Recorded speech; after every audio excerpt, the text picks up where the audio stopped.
সম্মানিত সুপ্রিয় দর্শক শ্রোতা দেশ ও প্রবাস থেকে যারা এই মুহূর্তে আমাদের সাথে আছেন অথবা আমাদের ভিডিও দেখছেন কিংবা শুনছেন সবাইকে জানাই আন্তরিক প্রীতি ও শুভেচ্ছা। বন্ধুরা, আমি কথা বলতেছি সুইট সুন্দরী একটা মিষ্টি মেয়ের সাথে প্রতিবেদন করবে যোগাযোগ করছিল কয়েকদিন আগে থেকেই। আসলে কেন আসলো প্রতিবেদনে বিস্তারিত ভিডিওতে থাকছে, ভিডিওটা আপনারা কন্টিনিউ করলে বুঝতে পারবেন। আসসালামু আলাইকুম। ওয়ালাইকুম আসসালাম। কেমন আছেন আপনি? ভালো আছেন? হ্যাঁ, ভালো আছি। প্রতিবেদনে আপনি কেন আসলেন? প্রতিবেদনে আছি অনেক কষ্ট কইরা। আমরা গরিব মানুষ, খাইতে নিতে কষ্ট হয় তো তার জন্য। তো প্রতিবেদনে আসলে কি আপনার খাওয়া নেওয়ার কষ্ট দূর হবে? প্রতিবেদনে মনের মানুষও পাওয়া যাবে, খাওয়া দাওয়া করার জন্য উনি আমার দায়িত্ব নেবে, যে আমার দায়িত্ব নেবে তার কাছেই আমি বিয়ে বসবো। আমার একটা ছোট বাচ্চা আছে। তো আপনার তো বিয়ে হয়েছিল, আবার বিয়ে কেন বসবেন?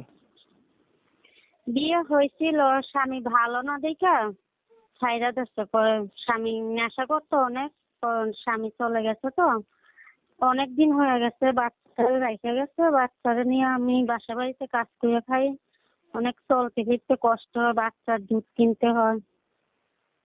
তার জন্য আর কি প্রতিবেদনের সামনে গেছি, যদি মনের মতন কাউকে পাই তাকে বিয়ে করবো। উনি যা বলবে তাই শুনবো, যে আমার বাচ্চার দায়িত্ব নিতে পারবে, এরকম একটা মানুষ তালাশ করতেছি আমি। আচ্ছা, তো আপনার পরিবারে বাবা মা নাই? না, আমার বাবা মা নাই, আমার বাবা মা মারা গেছে। ভাই বোনও নাই? না, ভাই বোনও নাই, আমার নানুর কাছে আমি থাকি। বর্তমানে বয়স কত চলে? আমার বয়স 20 হবে। আপনি বলছেন আপনার একটা বাচ্চা আছে, দুধ কিনতে হয়, বাচ্চার বয়স কত? বাচ্চার বয়স 2 বছর এরকম হবে, 2 বছরই হবে। ছেলে বাচ্চা না মেয়ে বাচ্চা? মেয়ে। তো এই বাচ্চারে রাইখা আপনার হাজবেন্ড চলে গেল আজকে কতদিন?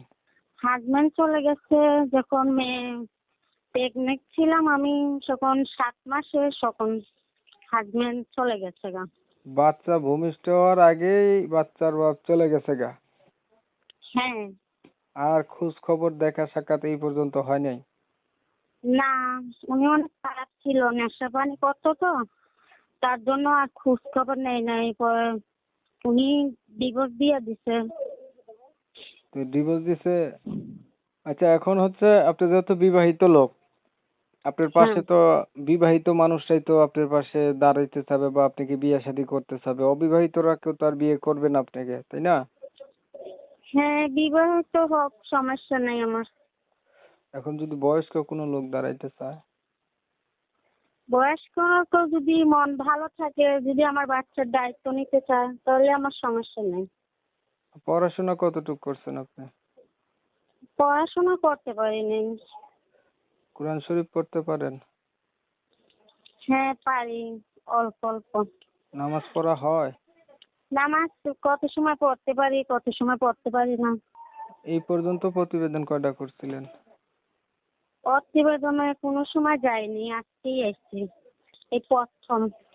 তাহলে আপনার উদ্দেশ্য হচ্ছে আপনি এমন একটা মানুষ চাইতেছেন যে আপনার অতীত জানার পরে আপনার পাশে থাকবে, আপনার একটা বাচ্চা আছে তার দায়িত্ব নেবে।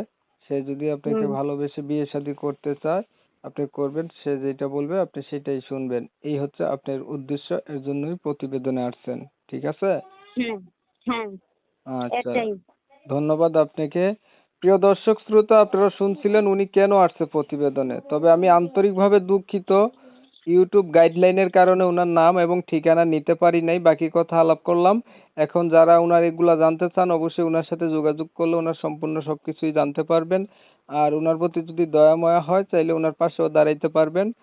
আর ভিডিওটা যদি একটু ভালো লাগে তাহলে লাইক একটা দিবেন, একটা শেয়ার দিবেন, ইমো মেসেঞ্জারে ছড়াই দিবেন যাতে করে বেশি লোকে দেখতে পারে।